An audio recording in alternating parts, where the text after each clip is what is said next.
Senhoras e senhores, boa noite. Sejam bem-vindos à cerimônia de abertura do 4º Workshop Internacional, Testes de Diagnóstico com Qualidade Assegurada e Acessíveis para Programas de Saúde Pública. Uma iniciativa conjunta da London School of Hygiene Tropical Medicine e da Câmara Brasileira de Diagnóstico Laboratorial, CBDL, com apoio científico do Ministério da Saúde e da Anvisa.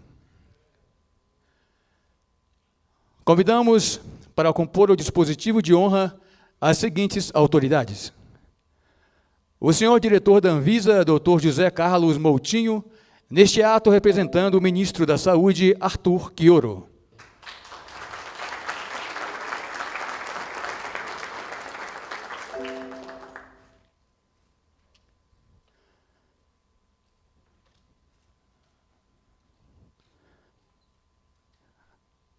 O senhor diretor do Departamento de DST-AIDS e Hepatites Virais do Ministério da Saúde, Dr. Fábio Mesquita.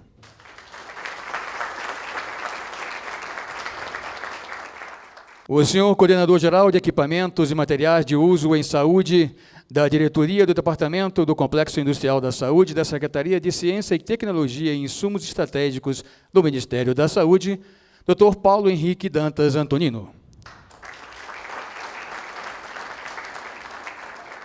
A senhora, membro do time de pré-qualificação de diagnóstico da área de regulação de medicamentos e outras tecnologias de saúde medicinais essenciais e produtos para a saúde da OMS, doutora Anita Sandes.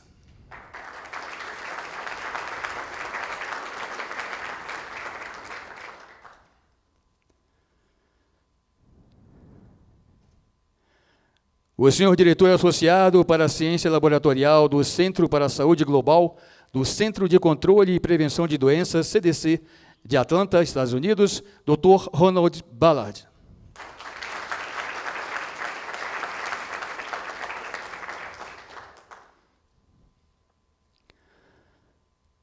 O senhor diretor-presidente do Instituto de Tecnologia do Paraná, Tecpar, e presidente da Associação dos Laboratórios Oficiais do Brasil, ALFOB, Dr. Júlio Félix.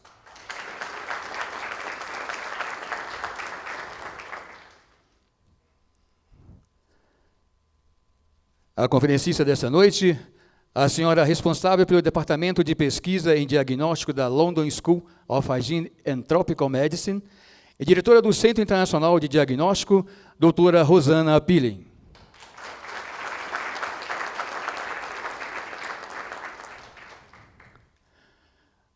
O senhor presidente da Câmara Brasileira de Diagnóstico Laboratorial, Dr. Fábio Arcuri.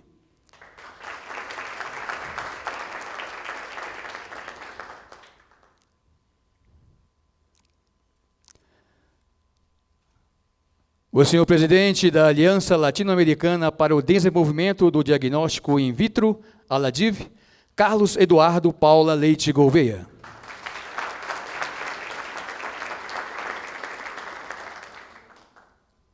Convidamos a todos, para em posição de respeito, ouvirmos o hino nacional brasileiro.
Convidamos também para compor o dispositivo a senhora presidente da Sociedade Brasileira de Patologia Clínica e Medicina Laboratorial, doutora Paula Távora.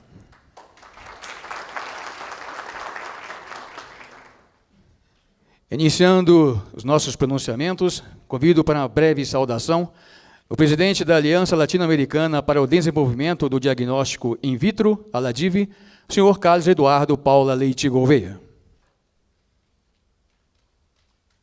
Bom, boa noite a todos. É um grande prazer para todos nós ver tantas caras familiares, tantos amigos e de longa data. Eu acho que é uma grande satisfação conseguir reunir no mundo do diagnóstico gente de tanto peso. Obviamente não peso como eu, mas peso intelectual e de experiência de tantos anos que tem sido acumulada. Isso em toda a América Latina e, na verdade, por que não falar do mundo aqui nessa sala. A ideia desses nossos 2 dias e meio é realmente trocar muita experiência, trocar ideias sobre o futuro e planejar todo um novo caminho que precisamos estar trilhando. O mundo de diagnóstico é essencial para uma terapia adequada. A maior parte das decisões médicas, de fato, devem se basear num diagnóstico cada vez mais precoce, com a tecnologia adequada e seguro, seja para o paciente ou, obviamente, para o próprio usuário ou profissional de saúde. Então, hoje nós começamos, e eu agradeço muito a presença e disponibilidade de vocês de compartilhar um pouco do conhecimento que todos vocês têm. Isso para a gente é muito importante e vai significar bastante para a saúde global, não tenham dúvida disso. Então, eu deixo aqui as minhas boas-vindas. Welcome to you all. Bienvenidos a todos. Graças. Obrigado.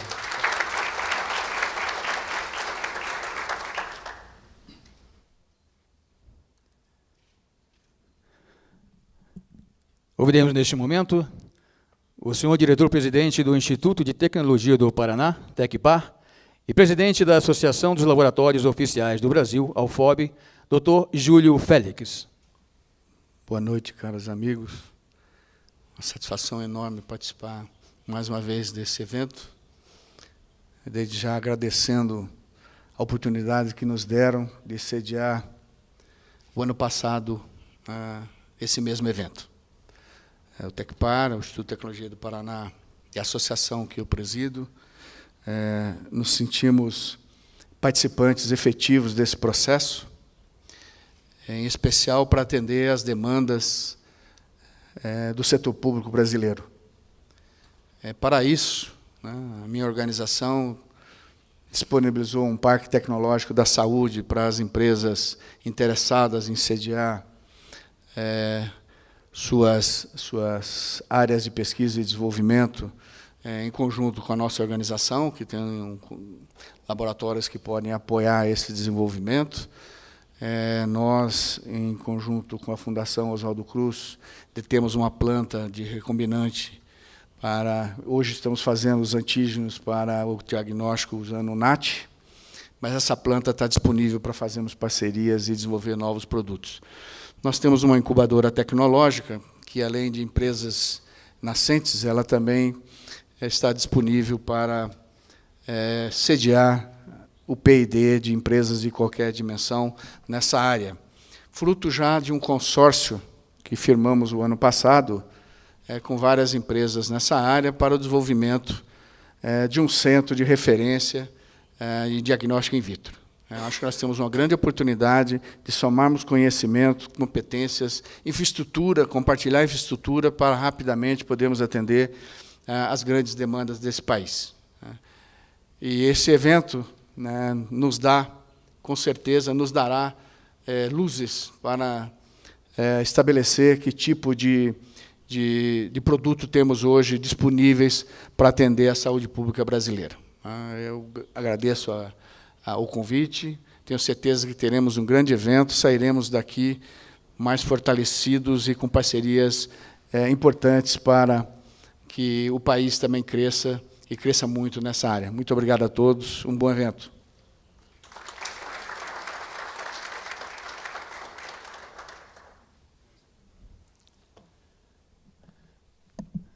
Ouviremos agora A saudação da senhora presidente da Sociedade Brasileira de Patologia Clínica e Medicina Laboratorial, doutora Paula Távora. Boa noite a todos. Queria pedir desculpas pelo atraso, eu acabei de pousar e vim direto do aeroporto para cá. E dizer que é uma honra muito grande ter sido convidado para compor a mesa da solenidade de abertura desse workshop, um painel de atividades científicas que muito vai nos engrandecer.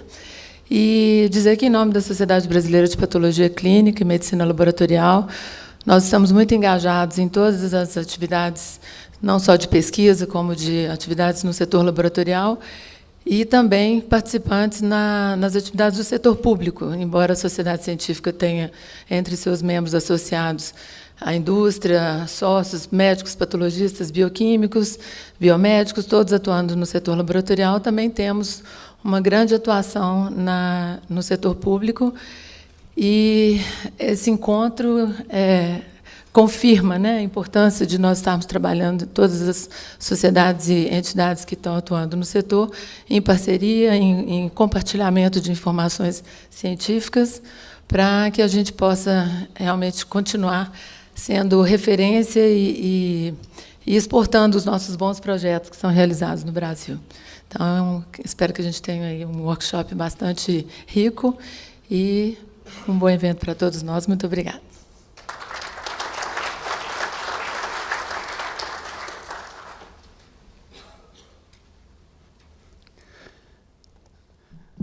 Com a palavra, o senhor diretor associado para a ciência laboratorial do Centro para a Saúde Global, do Centro de Controle e Prevenção de Doenças, CDC de Atlanta, Estados Unidos, Dr. Ronald Ballard.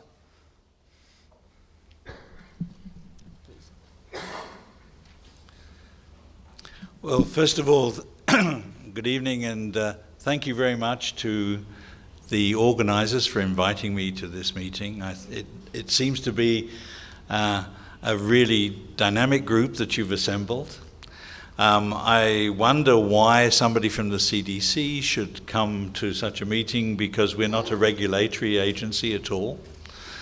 But we do have many, many activities around the world, and the regulation of diagnostics is something which is very important in order for us to fulfill our mission around the world.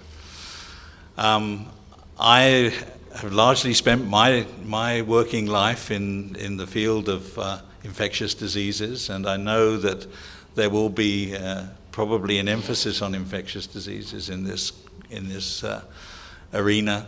I just must say that as time goes on, it's quite clear that there's going to be an emphasis, a shift in emphasis, and certainly even the CDC, although it's totally preoccupied by Ebola at the moment, is going to be talking much more about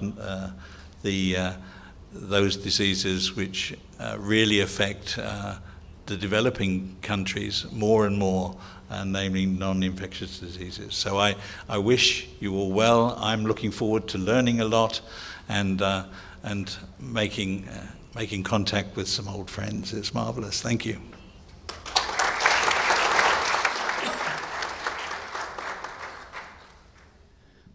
Ouviremos o senhor coordenador-geral de Equipamentos e Materiais de Uso em Saúde, da Diretoria do Departamento do Complexo Industrial da Saúde da Secretaria de Ciência e Tecnologia e Insumos Estratégicos do Ministério da Saúde, Paulo Henrique Dantas Antonino.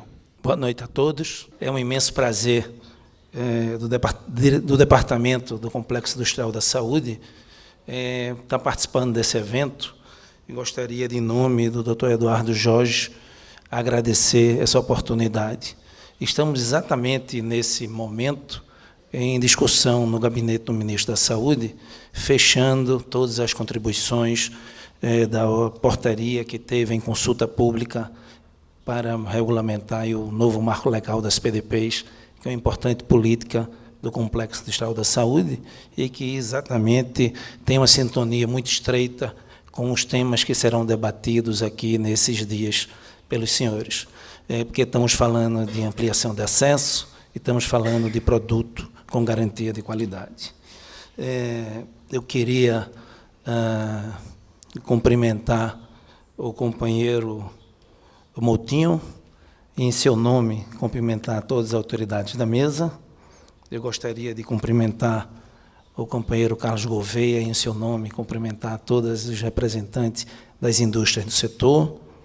Eu queria cumprimentar o companheiro Júlio Félix, e, em seu nome, cumprimentar todos os laboratórios públicos ou entidades públicas aqui presentes, e cumprimentar a colega Letícia, em seu nome, cumprimentar todos os profissionais da área, porque Letícia foi aí uma grande batalhadora e, por muitos anos, à frente da pasta específica na Agência Nacional de Vigilância Sanitária, contribuiu enormemente com a construção do marco legal deste setor. Na realidade, a minha fala é uma fala de agradecimento e desejar a vocês um profícuo e discussões. Acredito que os temas, eu passei a vista rapidamente na programação, já vi que eu devo estar aqui outro dia, tem a representação, vários outros colegas de governo e também de outras instituições estarão aqui também debatendo com os senhores. Eu acho que são temas que não são tão simples, não há em alguns tempos não há um pensamento único, não há uma harmonia, mas é com a divergência e com o debate que a gente cresce, que a gente constrói políticas mais fortes e que possa, buscando um dos temas que será tratado nesse evento, buscar uma convergência cada vez mais próxima, né? Falando em convergência regulatória, falando em convergência das políticas e falando principalmente em convergência das nossas ações em prol daquilo que é melhor para a saúde da população brasileira e para garantir um acesso à saúde com qualidade e segurança sanitária. Este é o título deste evento. Obrigado a todos.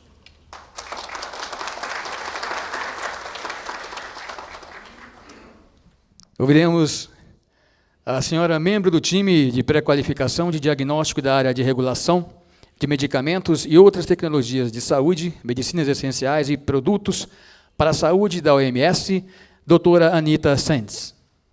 Okay, so I'd just like to say thank you very much for the invitation. I'm very glad to be here amongst possibly new friends and also some old friends. Fabio Mesquita and I worked in WHO since a long time, so I know that the Brazilian national program is in very, very good hands. And I'd just like to take this opportunity to kind of think a little bit about why we're here doing what we do. Now, if you were back in Geneva right now, you'd be caught in the grip of an Ebola outbreak response. This is really the kind of time when we sit back and look at what we do and think about the impact that good diagnosis would have on curbing transmission and curbing the epidemic. At the moment, we really don't have great diagnostics for Ebola. We need to have them. We need to develop them, we need to validate them, quality assure them, and get them out there into the field. And so coming to a meeting like this really hits home for me when I think about those sort of emerging diseases, but also, as we talked about, those diseases that have always been around that we need to continually adapt diagnostics for.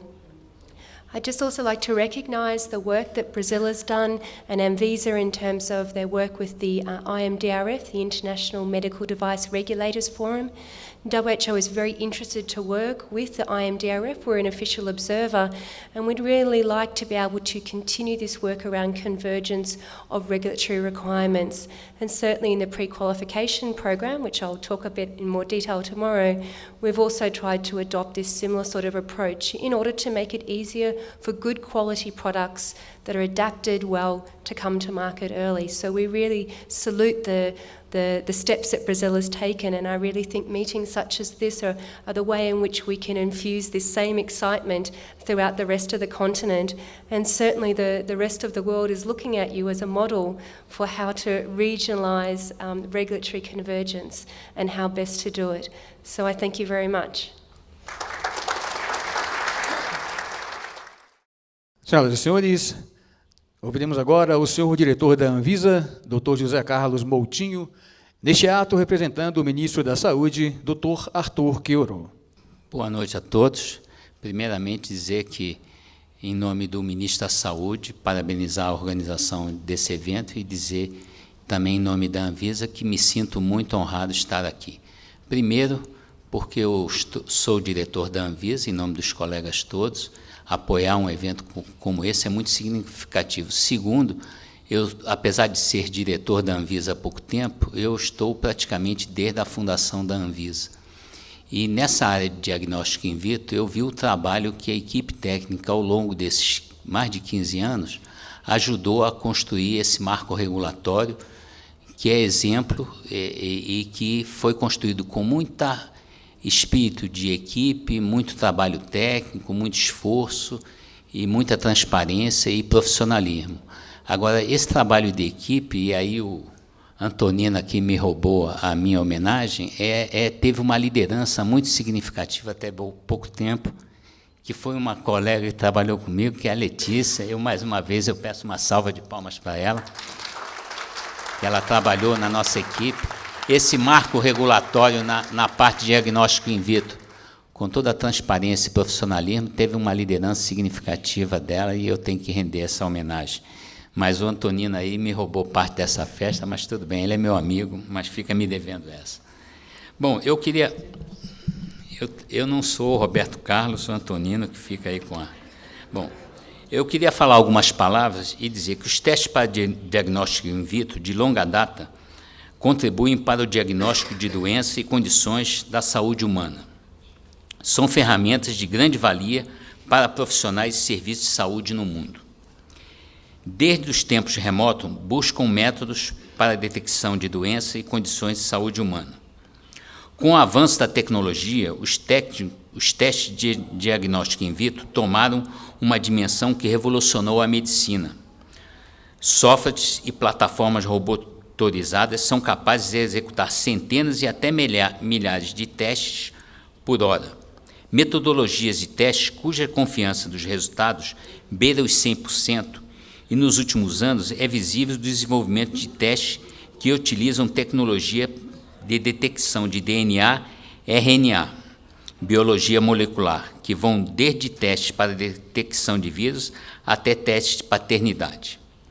O que há um século era imaginável, em termos de métodos de segurança, eficácia e velocidade, já é uma realidade há alguns anos, e quando olhamos para o futuro, nem dá para imaginar o que está por vir. Com o crescimento do conhecimento humano, novas técnicas brotam numa velocidade estonteante, e com essas novas tecnologias, vêm também novos desafios, novos riscos, inclusive conflitos étnicos, com o que já existem hoje. Exemplo, os testes preditivos e testes genéticos. Testes preditivos prometem antever doenças que o paciente pode vir a ter durante sua vida, doenças como câncer, que pode vir a aparecer décadas depois da execução do teste, ou mesmo nem acontecer no paciente. Outro exemplo são os testes genéticos, que têm o potencial de antever, nas mesmas condições anteriores, fetos disponíveis para inseminação com melhores condições, sejam caracteres físicos como cor dos olhos ou predisposição a doenças. Diagnósticos preditivos e a possibilidade de escolher fetos é, num futuro próximo, até os genes dos filhos. São fronteiras éticas que as autoridades devem debruçar-se no âmbito regulatório, e esse é um dos desafios que inevitavelmente teremos que enfrentar. Desafios similares observam-se em relação à segurança dos testes diagnósticos, a exemplo dos testes usados na triagem de sorologia da bolsa de sangue, responsável pela segurança do sangue e hemocomponentes disponíveis para a transfusão.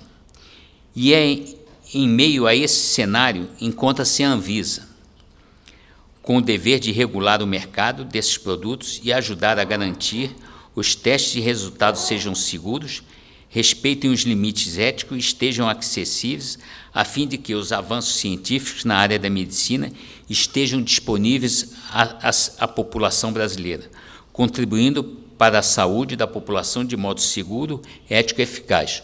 Um bom sucesso a esse evento. Muito obrigado. Com as palavras do diretor da Anvisa, encerra-se esta cerimônia. Convido a todos que retornem aos seus lugares para que nós possamos dar início à conferência da noite. Por favor.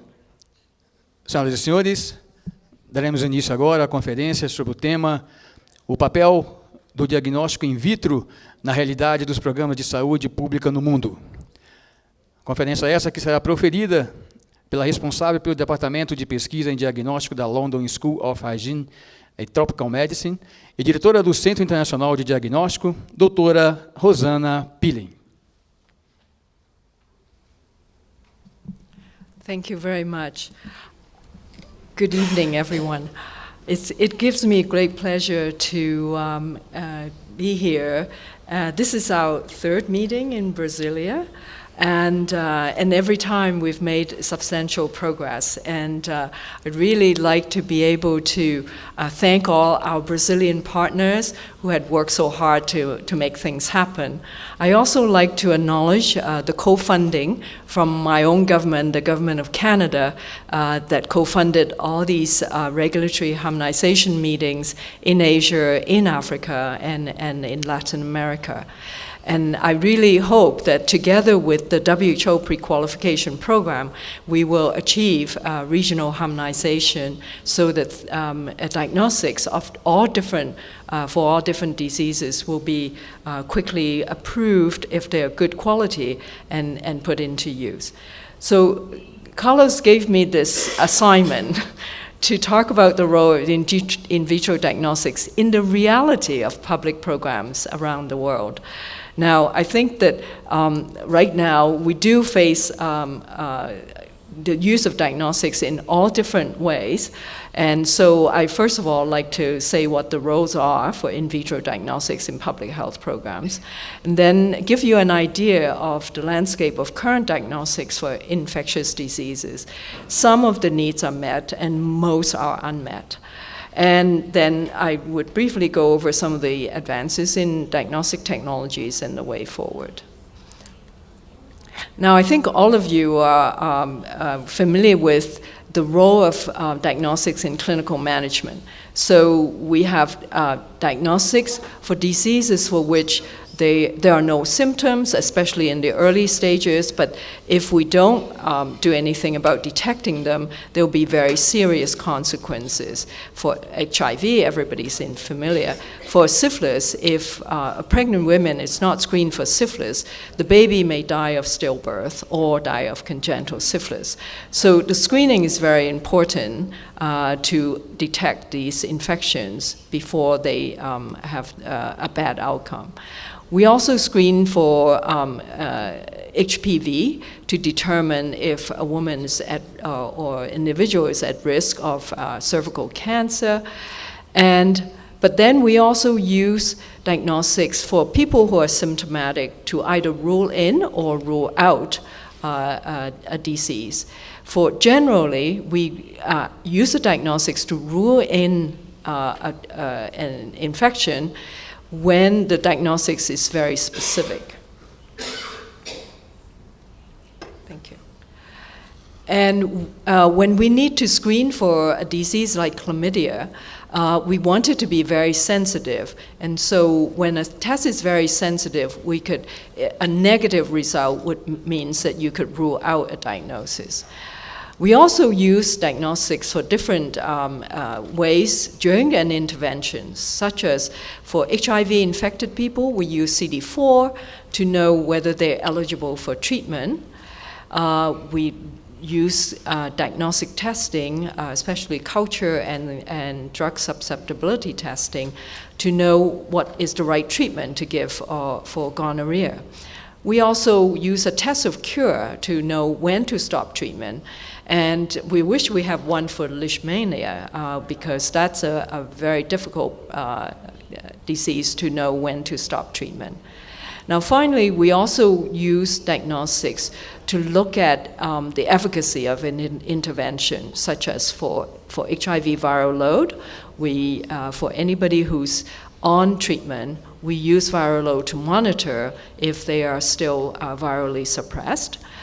We look at different compliance issues using drug levels in blood, as well as we use genotyping to know what the response can be in terms of efficacy of the drug treatment. So just for clinical management alone, there are about approximately 10 uses for diagnostics. But beyond clinical management, there's also the early infection, detection of communicable diseases such as TB, because besides to detect the disease in the patient himself or herself, we need to think of the community that could acquire TB if the case is not detected. We also, for syndromes like sexually transmitted infections, fever, respiratory infections, or pneumonia, we need to really improve syndromic management. I'll illustrate some of that later. We also use diagnostics to look at how widespread antimicrobial resistance is. And so there are tests to detect gram-negative resistance and gonorrhea. Now, I think all of us are familiar with the situation right now with Ebola. Diagnostics is critical in being able to detect the cause of the outbreak and to be able to know how extensive the outbreak is and to be able to contain it. And I'll illustrate that later with some of the more recent outbreak investigations. And finally, we need to monitor progress towards elimination for neglected tropical diseases. Now, to screen for HIV and syphilis, we really need to identify infection early to facilitate the treatment, and also in doing so, we want to prevent secondary infections and prevent in the patient serious complications. Now, just earlier this year at the International AIDS meeting in Melbourne, WHO and UNAIDS announced their 2020 HIV treatment targets. And there's a very big diagnostic gap that we could identify. So the treatment targets are called the 90-90-90 targets. That means 90% of those who are at risk for HIV should know their HIV status. 90% of those who are eligible for treatment should be on treatment. And then 90% of those who are on treatment should be virally suppressed so that they no longer transmit to their partners. And unfortunately, for now, the global average is that we only have, for the first 50% of those people who are at risk know their HIV status. Of those who are eligible for treatment, only 37% are actually on life-saving treatment. So these people need to get access to a CD4 test urgently. And then of those who are on treatment, only 20-some% or less in some countries are actually on viral load monitoring. It means that there may be people who have resistance, who have developed resistance, who are still on regimens that are not effective. And we only have a few HIV drugs that are very good, and we may risk losing these drugs if resistance develop in a widespread manner across the world. So we really need to make sure that diagnostics we needed for the 90-90-90 goals are met. We also know that for laboratory tests, a lot of patients actually don't get the results. And so here are two examples of diseases for HIV where the CD4 results are never returned, and for early infant diagnosis, the moms actually never got the results. And this comes with a very tremendous wastage where the testing is done in the laboratory, but the patients never return for their results. So with that, the WHO and all the technical partners, UNAIDS and UNICEF and others, have tried to promote and fund the development of point-of-care diagnostics to try and remedy this. So because of several, I think about 8 to 9 years of funding, we now have quite a few CD4 point-of-care tests that are in the pipeline. And some are already in the marketplace, and some are currently undergoing evaluations and soon to be approved. 2 of these have already been pre-qualified by WHO. So hopefully we will get to be able to get more people on treatment. For viral load, the technology is a little bit more complicated, but we do have quite a few in the pipeline. All these are currently being queued up for evaluations. And some of these technologies may be very useful for the Ebola outbreaks to detect virus. Now, for sexually transmitted diseases, we do know that most of the highest burden of STIs are in areas with very limited access to labs. And so what we needed to do years ago when I was at WHO was to promote the use of point-of-care tests for the major STIs, gonorrhea, chlamydia, and syphilis. And we were very fortunate to be funded by the Gates Foundation to look at rapid syphilis tests and see how good they are. And in fact, we found 4 rapid tests out of the 20-some that we evaluated to be very good. And so the Gates Foundation funded us to introduce these rapid tests in 7 countries around the world. And so these are the countries. China, we have 3 countries in Africa, Uganda, Tanzania, and Zambia. And then in Latin America, we have Peru and Brazil. And then we have in Central America, Haiti. And what I like to say is that the PIs of these projects had worked really hard, and one of them is in the audience, Dr. Adele Ben-Zaken.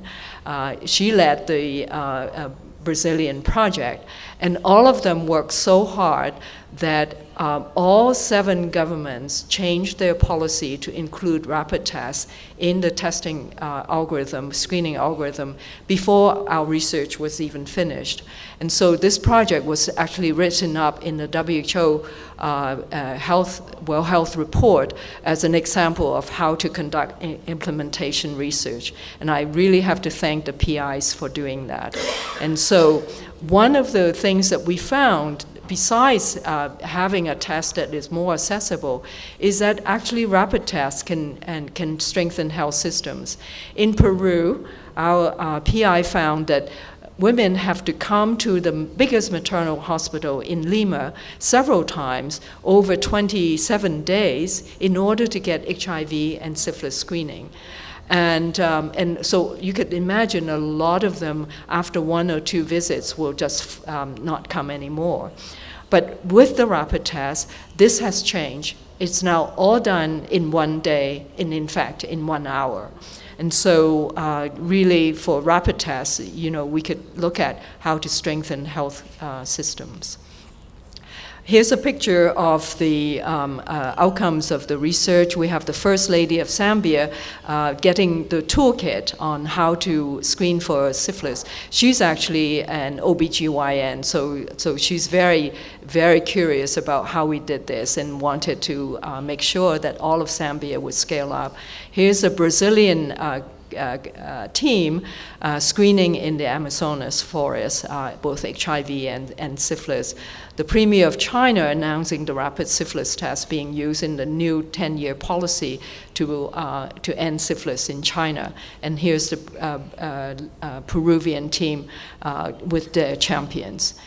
And here's a picture of the President of Brazil with our PI. I think that she was going to announce a stork initiative in Brazil, which was an outcome of our project. Thank you, Adele. Now, as a follow-up to that, we now have companies that have produced a dual HIV syphilis rapid test, where with one drop of blood you could test for both infections, so that you no longer have to have several or at least two tests to do that. And these tests work quite well, and we have data already to show that.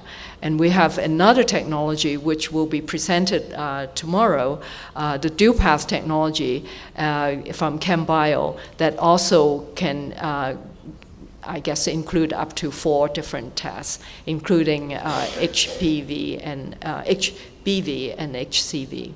And so these will be new technologies that would make screening a lot easier. Now, the early diagnosis of TB, for years and years, TB had been a really big public health burden in developing countries. And the statistics, it's still very bad. We still have, right now, 1.4 million deaths a year. And every year, there are still about 8 million new cases, even today. And a lot of the people who have these infections have drug-resistant TB. So we really need tests that are more sensitive than microscopy to detect infection early and to be able to stop the transmission. Now, when I was at WHO, we look at serology tests for TB. These are just strip tests that are very easy to use, and a lot of doctors use them in the office because with one drop of blood, you could get a test result. But we found, in fact, that these tests are neither sensitive nor specific. So if the good tests, they should be around here, but they're all down here. So the least sensitive test has a sensitivity of 0.97%. That means 100 TB patients going into a clinic to get diagnosed, 99 of them would leave the clinic thinking they don't have TB when they in fact have TB. And they will continue to transmit the infection to their friends, their co-workers, and the community. So this is a really bad situation. Now, on the other hand, we have really good news about TB because there is random access PCR that can really detect infection to high accuracy, as well as in an hour and 45 minutes. And not only would it give an answer about TB, but it will also give you an idea of rifampicin resistance. And it's what we call sample in, answer out technology, where you just put the sputum sample into this specimen cup, and it's barcoded so that the machine knows that it's for TB, and the results will come out on the computer. Now, these are random access so that you could 1 minute put in a TB test, another minute put in chlamydia and gonorrhea, without having to wait for the entire run to be finished before you test for another infection. So this is a really good news, but the machines are expensive, even though there are mobile units that you could use. And the test is about $10 for the developing world. And then in the developed world, the test is $65 each. So it's a good technological advance, but not quite affordable. There are lots and lots of commercial products that claim to be point of care, and we remain, to see whether they will actually do the job. So these are waiting to come into evaluation. Now, the diagnosis of fever in children, the fever stick, which is what we all hope for, because in different regions of the world, causes of fever are quite different. And in Africa, predominantly malaria, but we now know with the rapid malaria test that most of the fever in most regions in Africa are not malaria. In fact, quite often due to viral diseases. But we really need to improve the specificity of syndromic management. And so the same here. You have dengue as a differential diagnosis. There are very good tests for dengue, and one of the companies that make dengue tests that's widely used in Brazil is here, Orange Life, and we look forward to hearing about their products and the new products that they have online. Now, so we thought that now, with the introduction of malaria rapid tests for patients presenting with fever in Africa would be a major advance in terms of knowing what the cause of fever is and to be able to target specific treatment. Because these tests are very simple. It literally is 3 steps. You put a drop of blood in, you put a drop of buffer in, and then you wait for the lines to turn. If there are 2 lines, it means it's positive. If there 1 line, it's negative, and if no line, it's invalid. And it could be done anywhere. This is taken from a Lancet article where we talked about the rapid tests for malaria. But the downside of having just the malaria test to look at children presenting with fever is seen by this study here. This study is done by Valérie Dacremont from the Swiss Tropical Institute.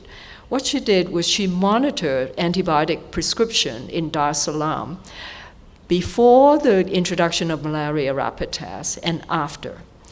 Now, before the introduction of malaria tests, most of the patients presenting with fever, 81% of them receive antimalarials. And after the introduction of the malaria test, doctors used the results of the malaria test to prescribe antimalarials, so only 24% of the patients were prescribed antimalarials. So that's very good news because we've run out, we had the previous drug, there was resistance, so we don't want the new drugs to become resistant. So this is very good news. But when you look at what the patients got before they leave the clinic, is that before the introduction of malaria rapid tests, half the patients presented with fever receive antibiotics. Now, after the introduction of malaria tests, the prescription for antibiotics for these patients increased to 73%. Now, there isn't a specific diagnosis for which the prescription for malaria was given. And so we worry about the development of resistance for antibiotics in this scenario. Now, another very important use of diagnostics now is the surveillance and outbreak investigation of infectious diseases. We really need to have the early identification of the causes of outbreaks to be able to give the right treatment, to know how extensive the outbreak is, and to be able to institute control measures. And so, with disease early warning systems, there are natural or deliberate epidemics. Deliberate epidemics would be like terrorism. And so diagnostics are needed for both. And some of the recent priorities for natural epidemics are for flu and dengue, which are known pathogens.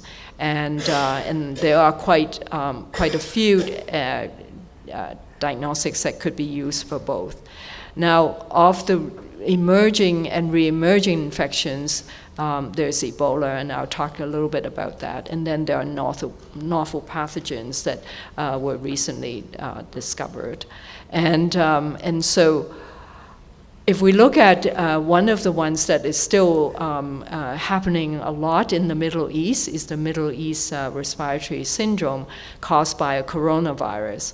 And so far, there's not been a lot of cases, but it's spread from Saudi Arabia to 18 countries around the world with about 300 related deaths. And so diagnoses are very important for these viruses. SARS, we had the original SARS outbreak that happened in Asia and then also in different parts of the world. But since then, there's been subsequent outbreaks, small outbreaks of these coronavirus outbreaks. And so again, with these viral infections, it's very important to have a very sensitive nucleic acid amplified test to detect these viruses early, and to be able to know what the sequence is, to know whether it's a variant or not, and also to be able to know how to contain the outbreak, even though there isn't a lot that you could do about it, because there isn't a drug that is specific for these viruses. Now, with the current Ebola outbreak, what we have right now is that we do know that there's been quite a few outbreaks between 1976, when it was discovered, till 2013. But WHO reported a total of only about 1,700 so cases. They were mostly in very remote villages, so they were very easy to contain. But the recent outbreak, so far, the WHO report on October 29 said that there are about 13,000 cases, reported cases, but about 20,000 suspect cases, with about 5,000 deaths. And this is still ongoing. It hasn't really leveled off yet. Now, the virus can be detected by, because it's an RNA virus, can be detected by reverse transcriptase PCR in febrile patients. So usually patients that don't have fever have never shown that they have any virus. Detect most, the most sensitive specimen is blood. But oral fluid is still also a good alternative, not very well from other body fluids. Now, antigen detection, everybody thought that that would be a rapid test that could easily be deployed everywhere. But in fact, it takes about 100,000 viruses for it to be positive, so it's not very sensitive. And with a test that's not very sensitive, you may be sending Ebola-infected patients back into the community and continue to spread the infection. So we want to not unless the sensitivity increases, that's not an option. And the Ebola infection is so overwhelming, usually protein synthesis is really affected, and the host immune response is affected. So antibody detection tests are not very good, except in those who are recovering. So we really need, what we really need is a faster diagnosis. The current RT-PCR takes about 2 hours to do, 2 hours, 15 minutes. And we really need something that is quite a bit faster. There are some that are an hour right now being validated. And we really need to use non-invasive specimens such as oral fluids. That would be a major advance in terms of being able to do it very well. What we need to do with, for Ebola is really for the world to come together and give it its best shot, for industry, for governments, and all the technical agencies to try and validate and approve tests as soon as possible. And this is not only for diagnostics, but for drugs and vaccines as well.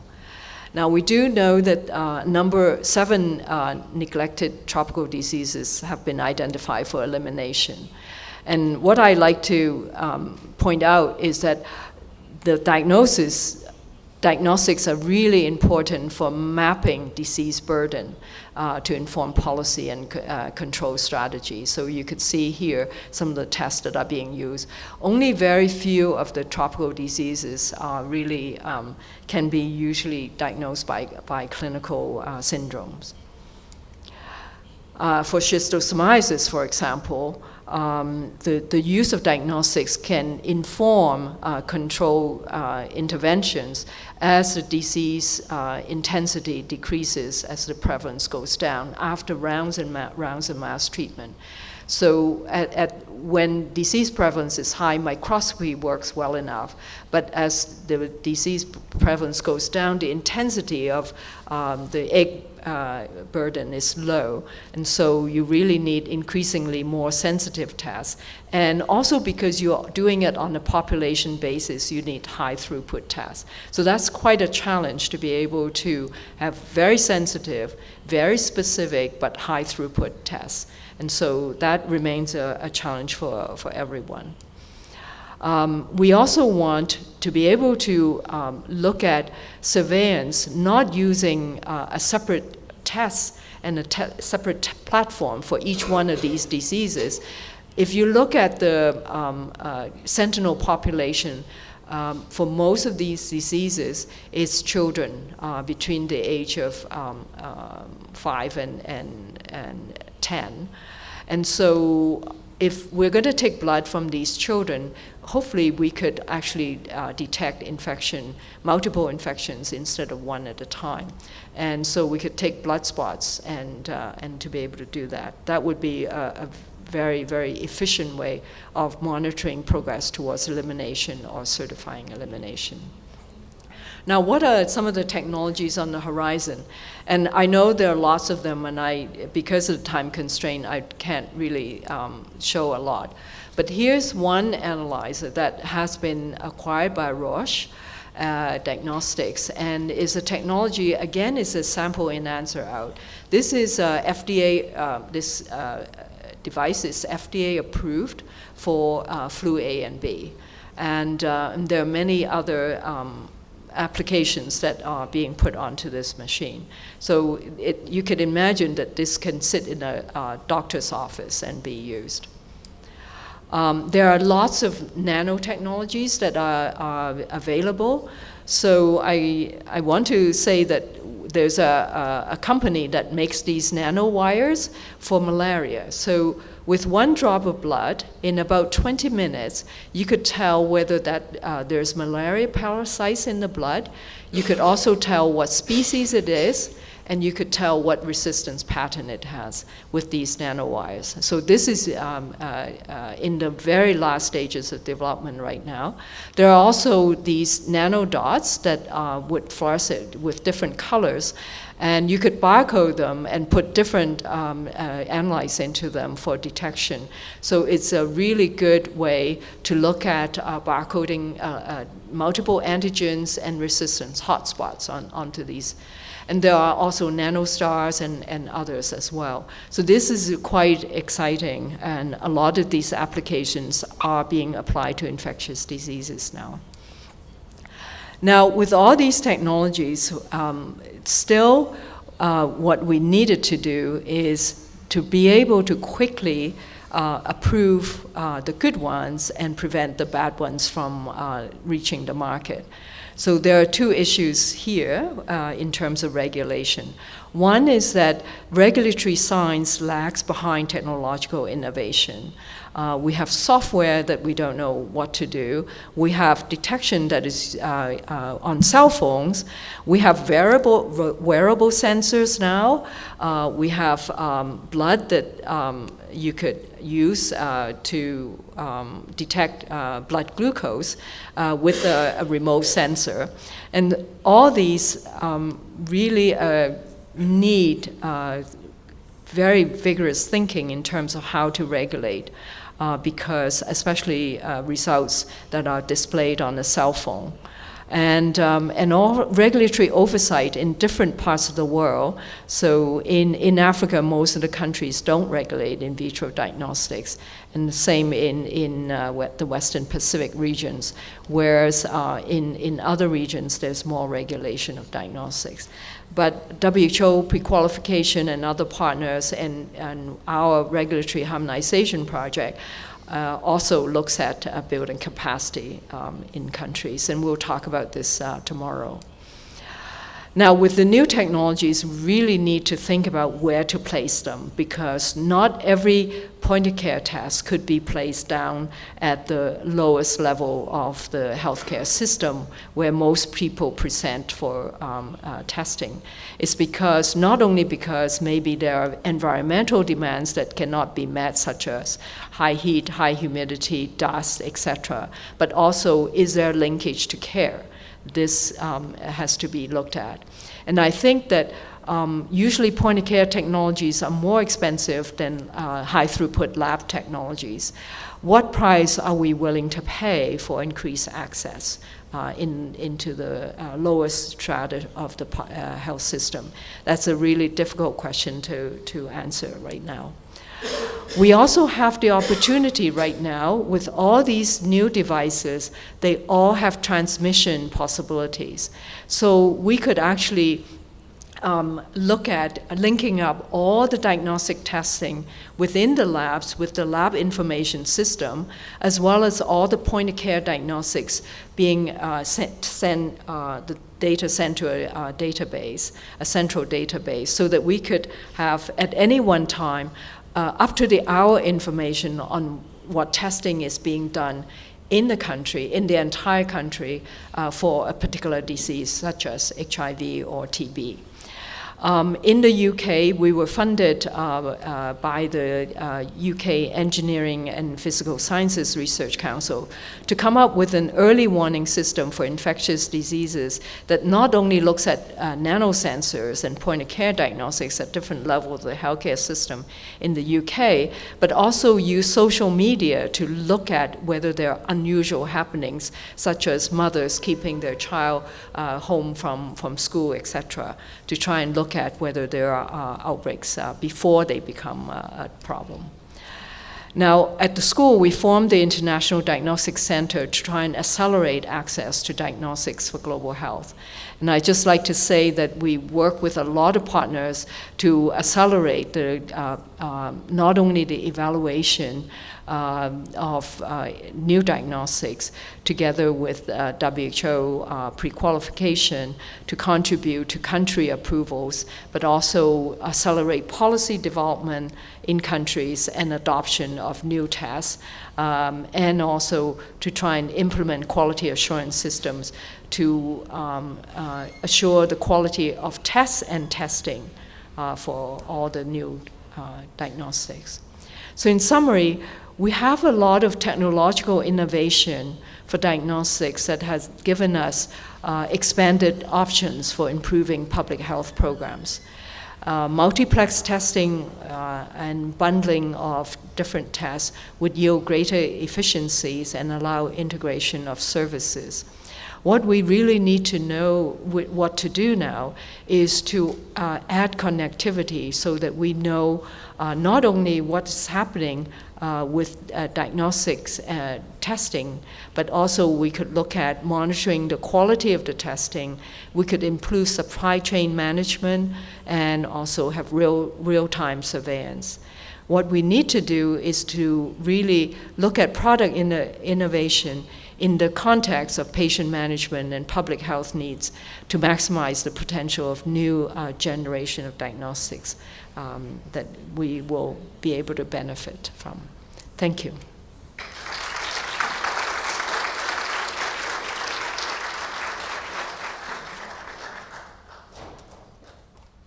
Neste momento, iremos assistir à apresentação da nova versão do Telelab, que será feita pelo senhor diretor do Departamento de DST/AIDS e Hepatites Virais do Ministério da Saúde, Dr. Fábio Mesquita. Bom, boa noite a todos e a todas. É um enorme prazer estar aqui. Eu queria agradecer ao conjunto de organizadores, né, que, em nome do Carlos Eduardo, também dos colegas da Anvisa, a doutora Miriam, que coordena as ações no nosso departamento, o Coutinho, né, da Anvisa, em nome dele, todos os colegas, enfim. Mas eu queria dizer que esse trabalho conjunto é extremamente importante, para que a gente possa discutir com a indústria, com a agência regulatória, com os serviços de saúde, com as organizações internacionais, ações desse workshop, que é o número 4, que possam ter impacto não só no Brasil, mas em outros países da América Latina e, eventualmente, até fora do Brasil. Eu vejo vários colegas, amigos, caras conhecidas. É muito prazeroso assim, nesse sentido, mas eu queria fazer um destaque para a presença da Anita Sandes aqui no Brasil. A Anita eu trabalhei com ela quando estava na WHO, onde eu trabalhei nos últimos 6 anos, antes de voltar ao Brasil ano passado. E a primeira vez que eu vi a Anita trabalhando, eu pensei, nossa, mas a ONU não podia explorar trabalho de menor. E aí achei que era uma contradição. E aí eu fui depois ver que essa menina tinha uma incrível capacidade técnica e nos ajudou muito na implementação de políticas públicas de laboratório no sudeste da Ásia, na época, no escritório regional da WHO nas Filipinas, e também no Vietnã, que a gente teve a oportunidade de trabalhar junto, quando eu dirigi a equipe de AIDS lá, da OMS. A minha voz está sumindo, eu estou abusando aqui desse produto, que no meu estado é muito raro, eu sou de São Paulo, e estou emocionado de poder ver água aqui na minha frente e tomá-la, para ver se eu consigo regular minha voz. Eu queria muito um daqueles devices que a doutora Rosana apresentou aqui de flu, que certamente eu devo estar com pelo menos um H1N1, mas já em fase de recuperação. Podem ficar tranquilos, não estou transmitindo nesse momento. Bom, a ideia para a gente apresentar aqui o Telelab é a gente dar um pouco o quadro. Evidentemente, esse quadro ele não é contextualizado, porque a minha apresentação sobre o que nós estamos fazendo nessa área, ela é a apresentação de quarta-feira. Mas eu vou falar um pouquinho sobre laboratório em particular, vou concentrar um pouco mais em AIDS, embora a responsabilidade do nosso departamento seja DST, hepatites virais e AIDS. E eu fiquei aqui, à medida que a doutora Rosana apresentava, eu fiquei aqui pensando que a SVS, a Secretaria de Vigilância e Saúde, utiliza já vários desses instrumentos que ela apresentou aqui, e talvez um dos exemplos mais interessantes seja o Big Data, né, que a gente tem utilizado com o Twitter para conseguir reconhecer um foco epidêmico de dengue 2 semanas antes de que as notificações cheguem. A gente consegue, pelo Twitter, saber que, naquela determinada área, a gente está tendo um hotspot de dengue, porque as pessoas começam a contar essas histórias, que 2 semanas depois a gente confirma pela notificação. Então, essas tecnologias todas hoje são extremamente importantes para qualquer das doenças infecto-contagiosas e, por que não, também para as doenças não infecto-contagiosas, né? Se a gente pegar os acidentes de trânsito, as mortes violentas por outras causas, cânceres, cardiovasculares, enfim, a gente teria aí uma série de questões que a nossa secretaria trabalha, mas eu vou me concentrar no departamento. Em AIDS, a gente lançou, no final de dezembro de 2013, uma portaria que aprovava o Manual Técnico de Diagnóstico da Infecção pelo HIV em adultos, crianças, e dá outras providências. Era uma portaria do ministro. Foi elaborada por um comitê de especialistas, dirigido pelo Dr. Orlando, que está aqui na plenária, né, que também é um prazer tê-lo aqui. Ele está disponível para download, e ele estabeleceu 6 fluxogramas. É importante a gente mencionar isso, porque a maneira com a qual a gente trabalhava a AIDS até então era muito clássica, alguma coisa que a gente desenvolveu muitos anos atrás, vinha dando certo, a gente estava numa certa zona de conforto, sem incorporar as inovações da tecnologia, sem avançar para que a gente pudesse ser mais rápido, mais objetivo. E um dos grandes desafios, já apresentado pela doutora Rosana, é que a gente consiga testar as pessoas que têm HIV e ainda não sabem, e, portanto, qualquer outra estratégia que a gente vai fazer de prevenção ou de tratamento, o primeiro passo é o diagnóstico, né?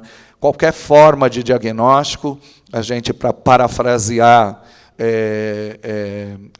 uma das mais bonitas músicas do nosso país, a gente podia dizer que qualquer maneira de amor vale a pena, qualquer maneira de diagnóstico também vale a pena, porque é a porta de entrada para a gente conseguir trabalhar. Nessa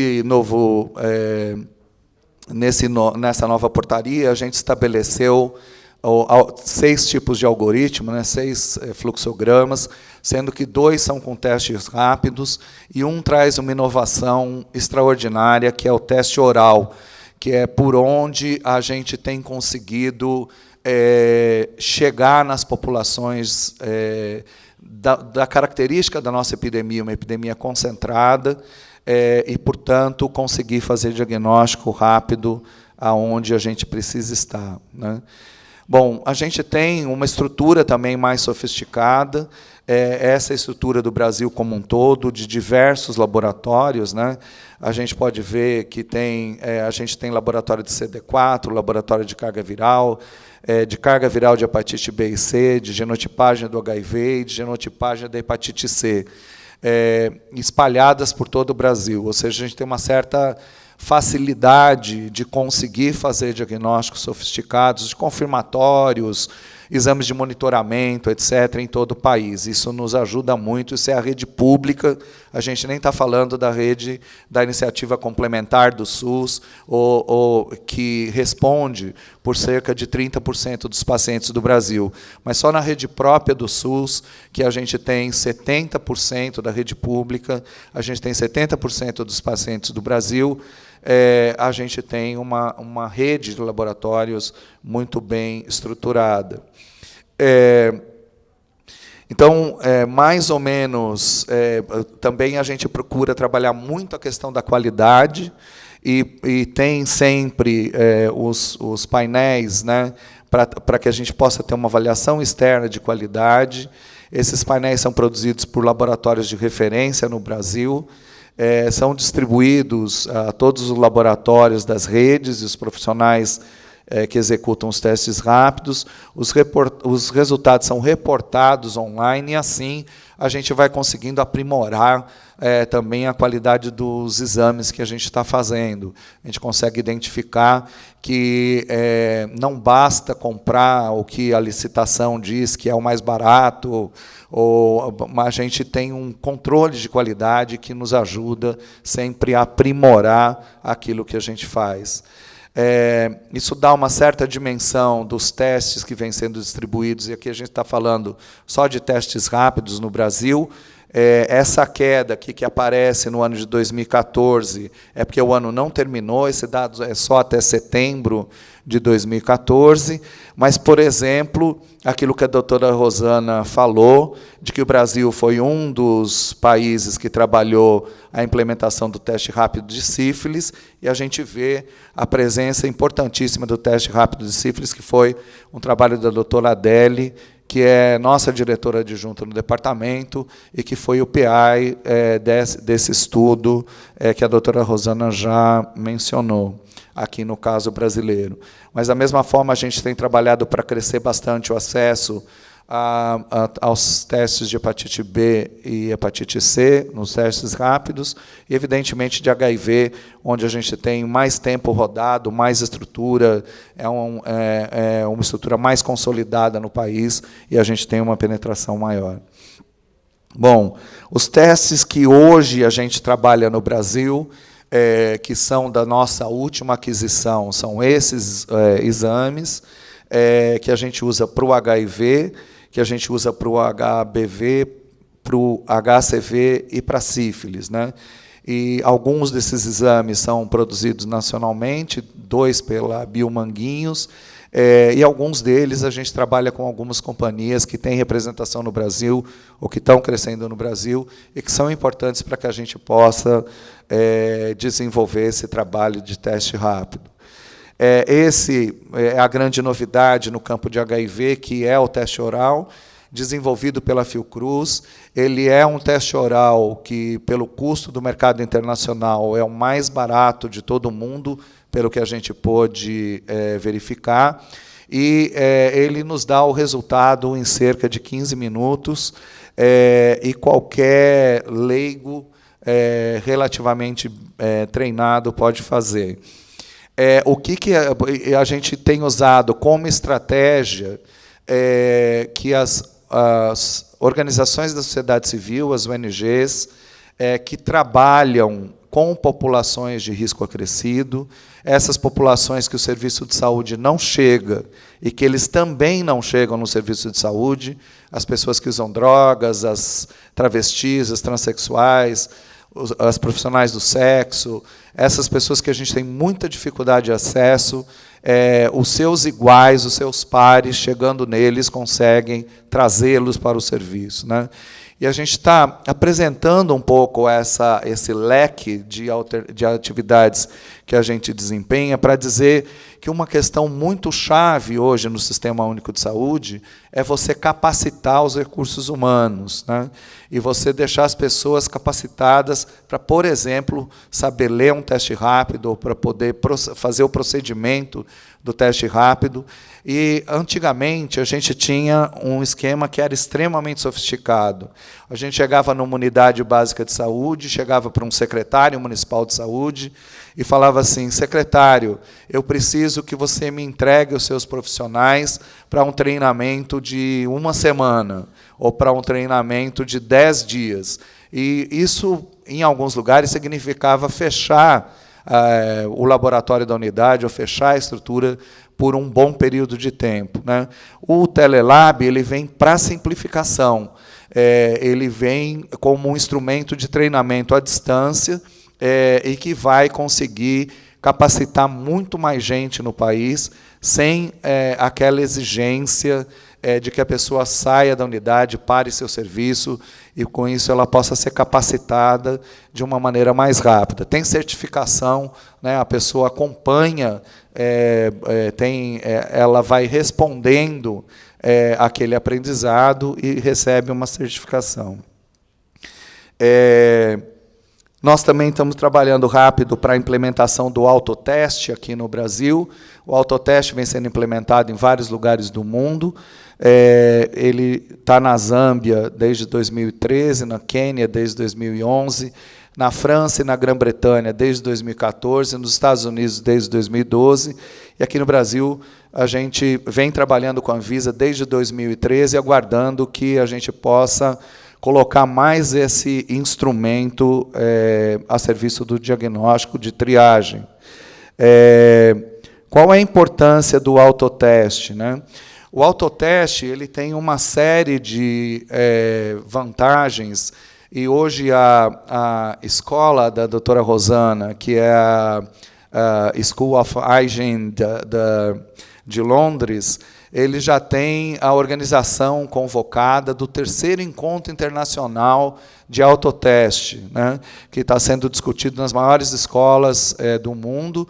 E por que isso é importante? Porque a gente está tratando de um sigilo absoluto, né? A pessoa vai numa farmácia, compra um teste, leva para casa, e ela não precisa compartilhar o procedimento com ninguém, ela não precisa discutir isso com ninguém.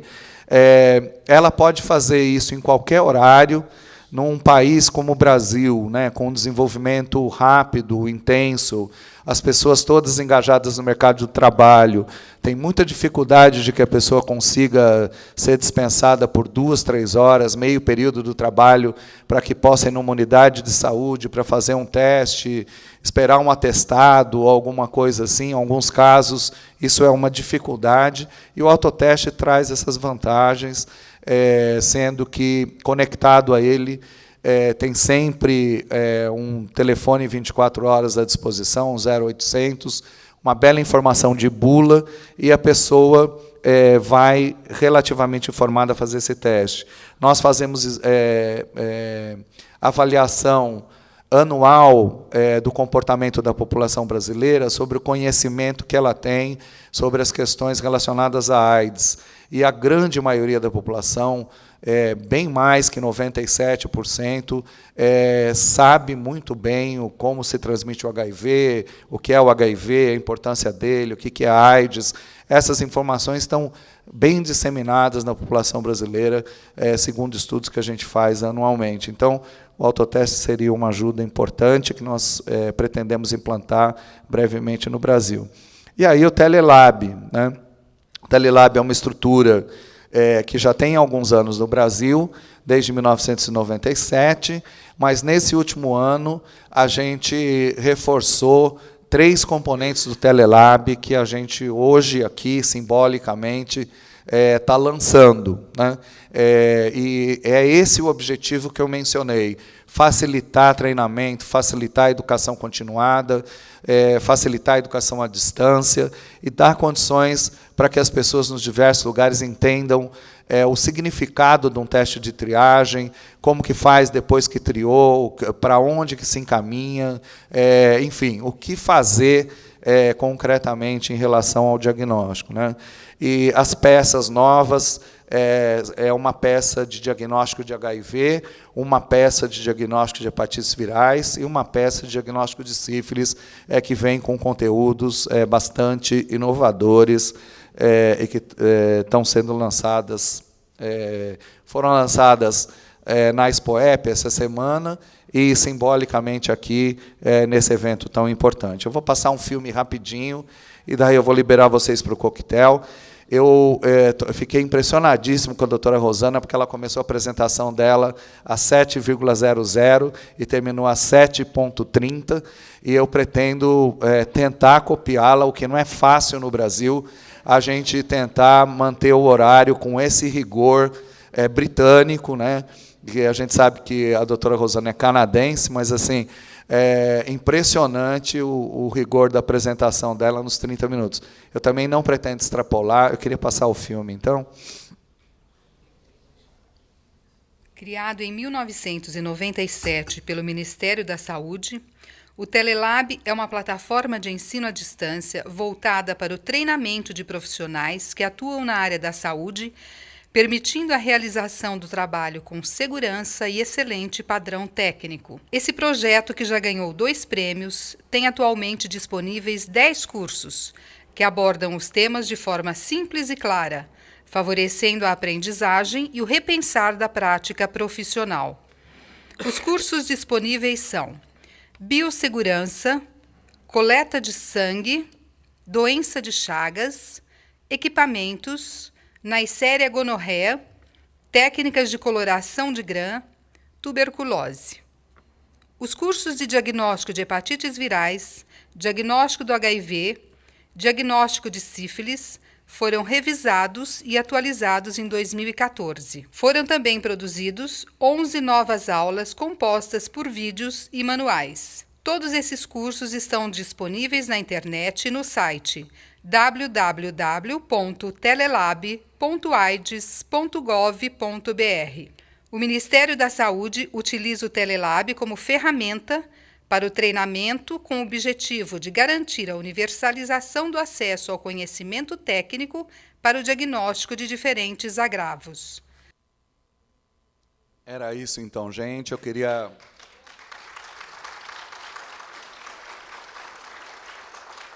queria só reiterar o prazer que a gente tem de receber todos os estrangeiros que vieram ao Brasil para esse evento.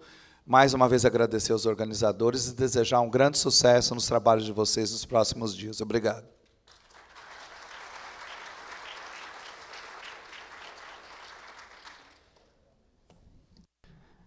Bem, senhoras e senhores, quero agradecer a presença de todos nessa cerimônia de abertura e convidá-los para um coquetel que será servido aqui na sala ao lado.